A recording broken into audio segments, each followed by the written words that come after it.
há uma tendência, nada na administração pública acontece, pelo menos na federal, nada acontece isoladamente, né? Então, o que a gente percebe, eu estou falando com você aqui, estou abrindo o edital aqui para a gente poder conversar com um pouco mais de uma forma um pouco mais analítica aqui. Nada na administração pública acontece por acaso. E o que eu tenho percebido, Tânia, uma análise, eu estou até para escrever um post sobre isso no meu site, aliás, depois vamos conversar um pouquinho sobre ele, né? É, o que eu queria, o que eu queria pontuar aqui é o seguinte: há uma tendência dos órgãos da administração pública em rechaçar o concurseiro profissional. Por N diálogos, eu, além do Banco Central, e durante o tempo que sou procurador, eu atuei em dois ministérios. Eu já fui consultor jurídico adjunto de dois ministérios, o Ministério da Ciência e Tecnologia e o Ministério da Educação.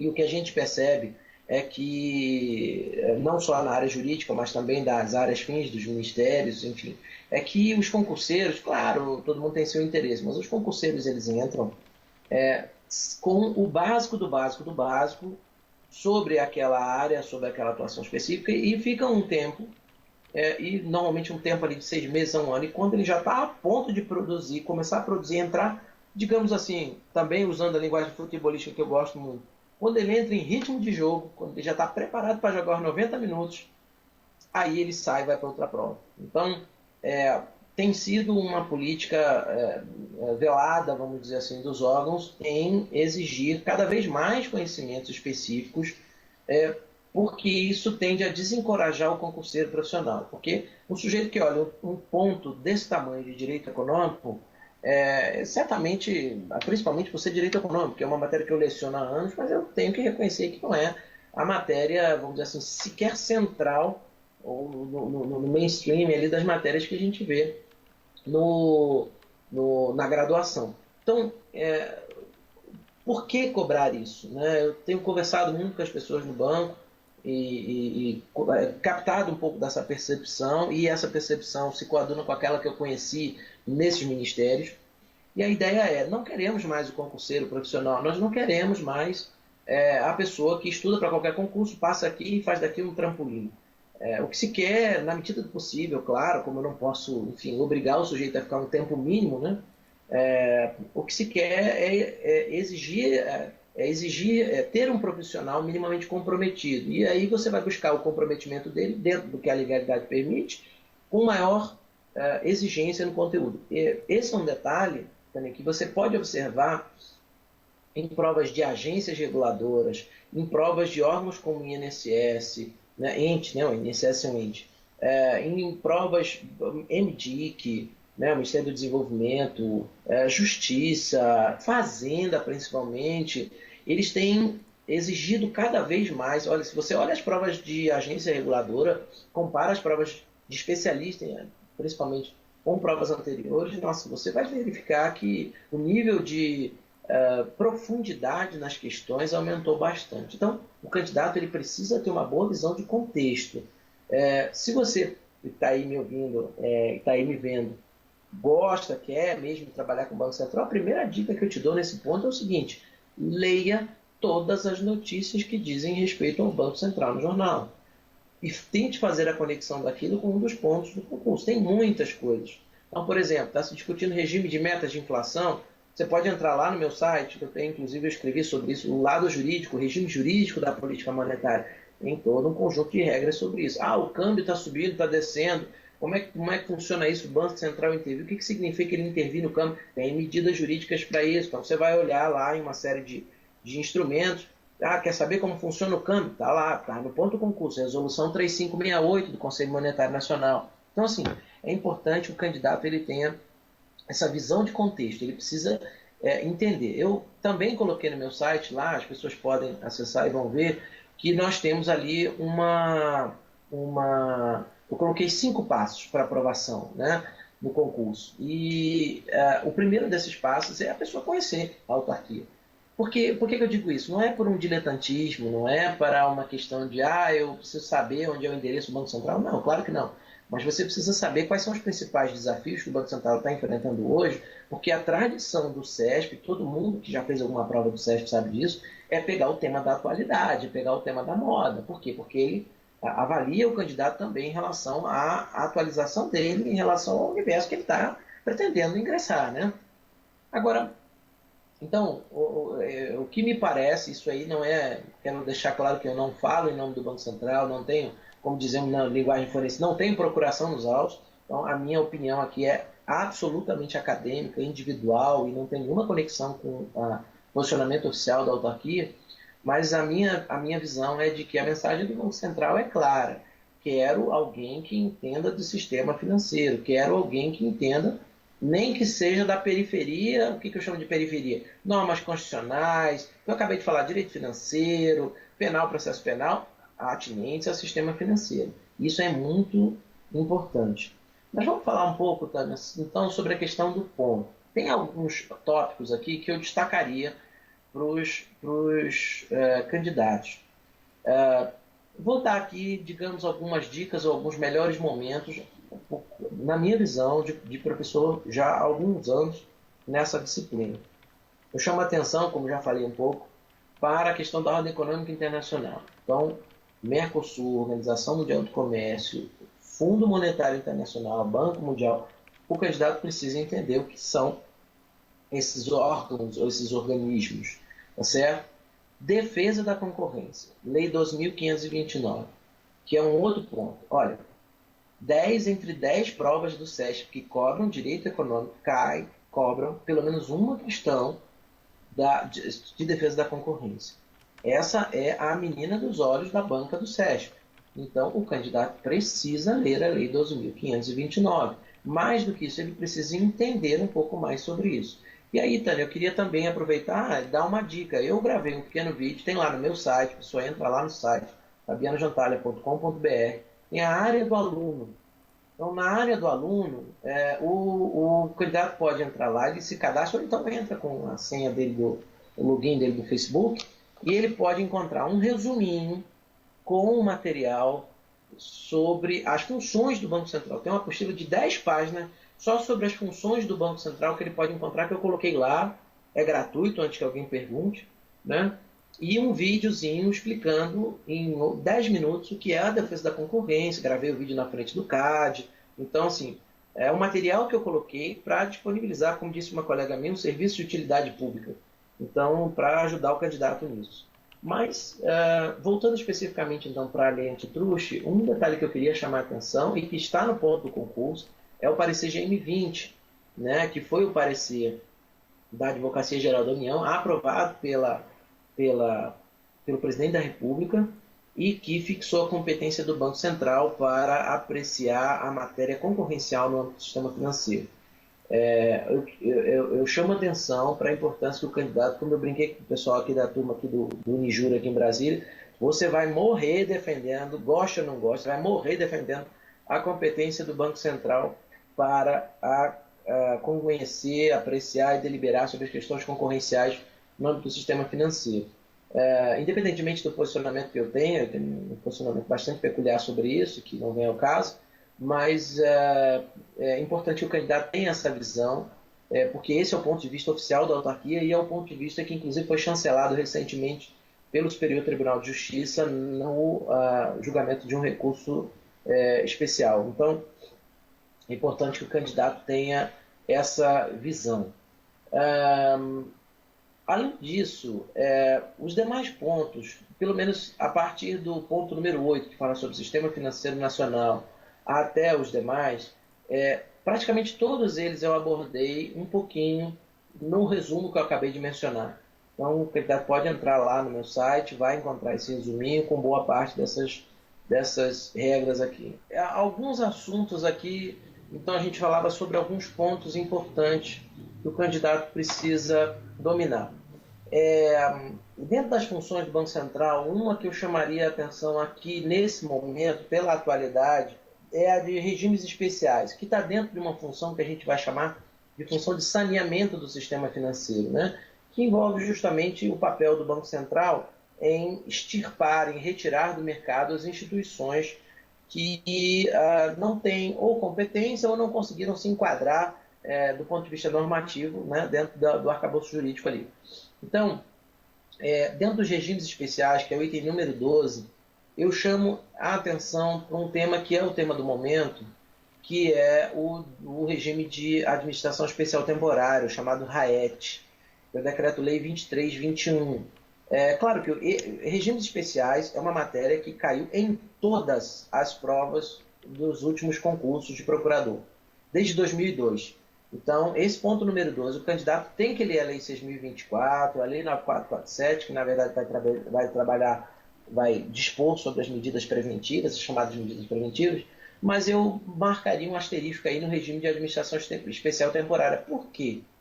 Porque apesar dele ser um instrumento de 1987, né, ele era um instrumento que estava um pouco em desuso e foi ressuscitado, não diria, mas ele ganhou uma centralidade importante porque ele foi o regime aplicável recentemente ao Banco Cruzeiro do Sul, né, que entrou em regime de administração especial temporária. E esse RAET ele tem algumas peculiaridades frente aos outros regimes.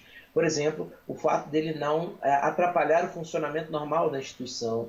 Por exemplo, o fato de que eu não nomeio um interventor, mas eu nomeio um conselho diretor. Então eu chamo a atenção do candidato para isso. Também é importante, e é um tema conectado diretamente a esses regimes especiais, né, porque o que acontece? Quando o Banco Central tira uma instituição do mercado, como ficam os depositantes? Então eles estão protegidos hoje pelo Fundo Garantidor de Crédito, e é o ponto número 13 do concurso do FGC. Então, eu recomendo a leitura das normas aplicáveis aqui ao FGC, e em especial da resolução que está lá, que é a resolução 4.087. Essa resolução ela já foi revogada, ou melhor, ela já foi substituída por outra, mas as alterações foram para fim de concurso relativamente pontuais. O que é importante aqui que o candidato saiba do FGC? Ele não precisa ler tudo, ele vai olhar e vai assustar, meu Deus. Você tem lá o anexo 1 e o anexo 2 da resolução. Eu sugiro que o candidato ele foque bastante no anexo, em especial, estou dizendo para desprezar nada, estou dizendo para dar um foco mais detido no anexo 2 dessa norma, que é o que vai estabelecer o regulamento, é onde vai dizer que tipo de créditos são cobertos, né? Eu apliquei num fundo de ações, ele será coberto pelo FGC? Valores, que é de R$ 70.000, certo? Condições especiais, que é uma coisa que as bancas costumam gostar muito, principalmente a do SESC, quando vai fazer concurso para a área bancária. Eles perguntam, e o sujeito se for casado em regime de comunhão universal ou parcial? Estão lá as regras específicas, né? Em seguida, um outro ponto que eu chamaria também bastante atenção está no ponto logo subsequente, o item 15, que é o Sistema de Pagamentos Brasileiro. A Lei 10.214 é uma lei muito difícil de ler, e eu, inclusive, está no meu roteiro aqui para as próximas semanas, e certamente antes da prova, um pequeno post no blog sobre o SPB, como a gente chama, né? Exatamente para tentar ajudar, porque ela é uma lei muito difícil de ler, ela é muito intrincada, embora bem redigida sob o ponto de vista técnico e redacional, mas ela mexe com assuntos muito intrincados, então sem uma explicação fica difícil da gente ter uma leitura. Mas veja, o mais importante desse ponto 15, que eu chamo a atenção, que é algo muito importante, é a medida provisória número 615. A MP ela trouxe uma inovação, os arranjos das instituições de pagamento. Chama atenção em especial para o artigo 6º. Provavelmente deve ser, se isso cair, e eu acho que é uma das matérias franco favoritas para cair, o examinador deve focar principalmente no artigo 6º. Por quê? Porque os demais aspectos, eles são, como a medida provisória, ela está em fase de conversão ainda, ou seja, em fase de tramitação, é perfeitamente possível que a gente tenha alterações substanciais. Não sei se num diploma tão específico o Congresso vai se debruçar em tantas alterações. Mas o importante é mesmo o conceito. E essa parte conceitual normalmente não muda em tramitação de medida provisória. Então eu acho muito importante que o candidato ele entenda a diferença entre arranjo de pagamento, instituidor de pagamento, instituição de pagamento, moeda eletrônica. Tudo isso está lá no artigo 6º, né, 6º e 7º, né, da medida provisória, principalmente o artigo 6º da medida provisória. Bom, o que tem aqui só para o candidato poder entender a relevância prática disso? A administradora de cartão de crédito agora passou a ser supervisionada pelo Banco Central, né? Normalmente a gente faz uma leitura apressada da súmula 283, né, do STJ, que diz que é administradora de cartão de crédito é instituição financeira, só que o Banco Central tem um parecer sobre isso, a Procuradoria tem um parecer, em que diz que, na verdade, o STJ disse mais do que queria dizer. E, portanto, o Banco Central até agora não... A leitura do Banco Central é que a súmula 283 se restringe a dizer que as administradoras de cartão de crédito não estão sujeitas à lei de usura, ou seja, podem cobrar juros à vontade. Mas isso não, na visão do Banco Central, isso não trouxe a obrigação do Banco Central de supervisionar essas instituições. Então, o que mudou? Vamos lá, Fabiano. Professor Fabiano, o que mudou aqui? O que mudou principalmente é que o cartão de crédito, o negócio, o modelo de negócio do cartão de crédito passou a ser considerado como um arranjo de pagamento. Então, só para você ter uma ideia, PayPal, PagSeguro e outras coisas mais passaram a integrar o objeto de supervisão do Banco Central, coisa que até então não havia. Bom, tem vários pontos aqui, mas o que mais eu gostaria de destacar? Câmbio. Câmbio é outro ponto importante.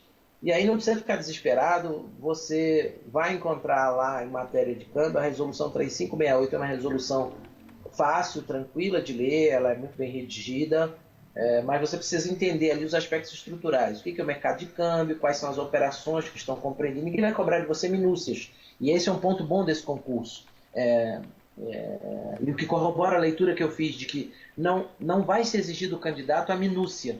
Não vai se exigir a vírgula da vírgula da vírgula. O que vai se exigir do candidato é o domínio da parte conceitual, da parte básica, né?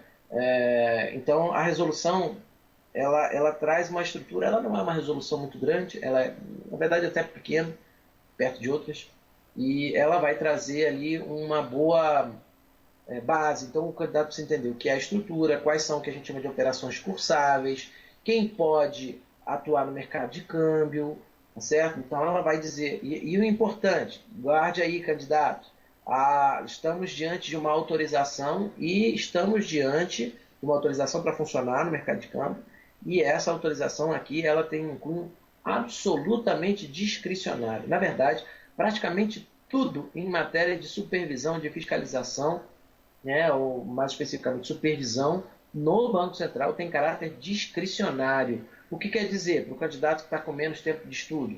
Que mesmo que o sujeito preencha todos os requisitos normativos, o Banco Central pode simplesmente achar que não é interessante que ele entre no mercado. Claro que a coisa não é arbitrária, mas não é interessante porque ele não tem uma expertise, e isso não é a norma quem vai dizer, o crivo análise do Banco Central, tá certo? E outras coisas mais.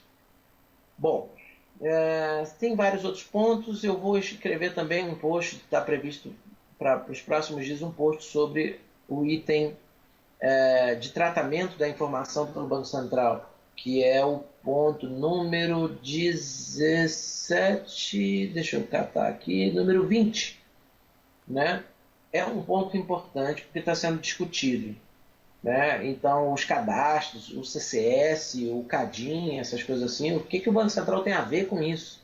Né? Muita gente, por exemplo, ainda acha que se eu emitir um cheque sem fundo, o nome vai para o Banco Central. Não vai para o nome do Banco Central. Quem administra o cadastro de cheque sem fundo é o Banco do Brasil, não é o Banco Central.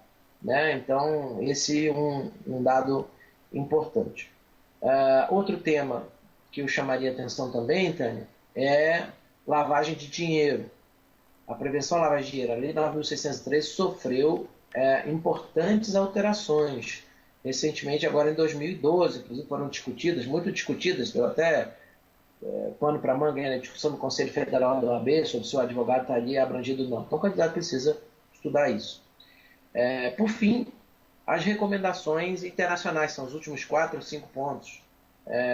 E aí todo mundo assusta. Ai, meu Deus, eu vou ler. Olha, a primeira coisa que o candidato precisa entender é o seguinte: um ponto desse tamanho ele não é um desafio só para o candidato, ele é um desafio para a banca.